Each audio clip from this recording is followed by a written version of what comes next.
దిత్వా తుఫాన్ కారణంగా శ్రీలంక అతలాకుతలమైంది. శ్రీలంకను భారీ వర్షాలు ముంచెత్తుతున్నాయి. దేశవ్యాప్తంగా వరదలు సంభవించగా మరికొన్ని చోట్ల కొండచర్యలు విరిగిపడ్డాయి. దీంతో ఇప్పటివరకు 123 మంది ప్రాణాలు కోల్పోయారు. ఇంకా అనేక మంది ఆచూకీ తెలియాల్సి ఉందని అక్కడి అధికారులు చెబుతున్నారు. 2 లక్షల మందికి పైగా ప్రజలు ప్రకృతి విపత్తుకు ప్రభావితమయ్యారు. తుఫాన్ కారణంగా పలుచోట్ల విద్యుత్కి అంతరాయాలు ఏర్పడ్డాయి. శ్రీలంకలో వారం రోజులుగా కురుస్తున్న వర్షాల కారణంగా అనేక ఇళ్లు ధ్వంసమయ్యాయని విపత్తు నిర్వహణ కేంద్రం పేర్కొంది. ఈ క్రమంలో 43,000 మందికి పైగా ప్రజలను సురక్షిత ప్రాంతాలకు తరలించామని డీఎంసీ జనరల్ డైరెక్టర్ సంపత్ తెలిపారు. రెస్క్యూ సిబ్బంది సహాయక చర్యలు కొనసాగుతున్నాయన్నారు. లోతట్టు ప్రాంతాల్లో పరిస్థితి మరీ దయనీయంగా ఉందని ఆవేదన వ్యక్తం చేశారు. నిన్న కెలానీ నది ఒడ్డు మునిగిపోయింది. వందల మందిని తాత్కాలికంగా పునరావాసాలకు తరలించామని వెల్లడించారు.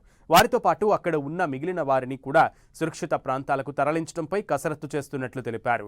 దిత్వా తుఫాన్ కారణంగా అతలాకుతలమైన శ్రీలంకకు భారత వైమానిక దళం అండగా నిలిచింది. ఆపరేషన్ సాగర్ బంధు పేరుతో పొరుగు దేశానికి భారత్ సాయం అందిస్తోంది. దిత్వా తుఫాన్ కారణంగా శ్రీలంకలో విధ్వంసకర పరిస్థితులు నెలకొన్నాయి. దీంతో అక్కడ సహాయక చర్యలు చేపట్టేందుకు భారత్ ఆపరేషన్ సాగర్ బంధు ప్రారంభించిందని ఐఏఎఫ్ తెలిపింది. హిండన్ ఎయిర్ బేస్ నుంచి 2 విమానాల్లో 21 టన్నుల నిత్యావసర సరుకులు, శానిటరీ సామాగ్రిని శ్రీలంకకు పంపించింది.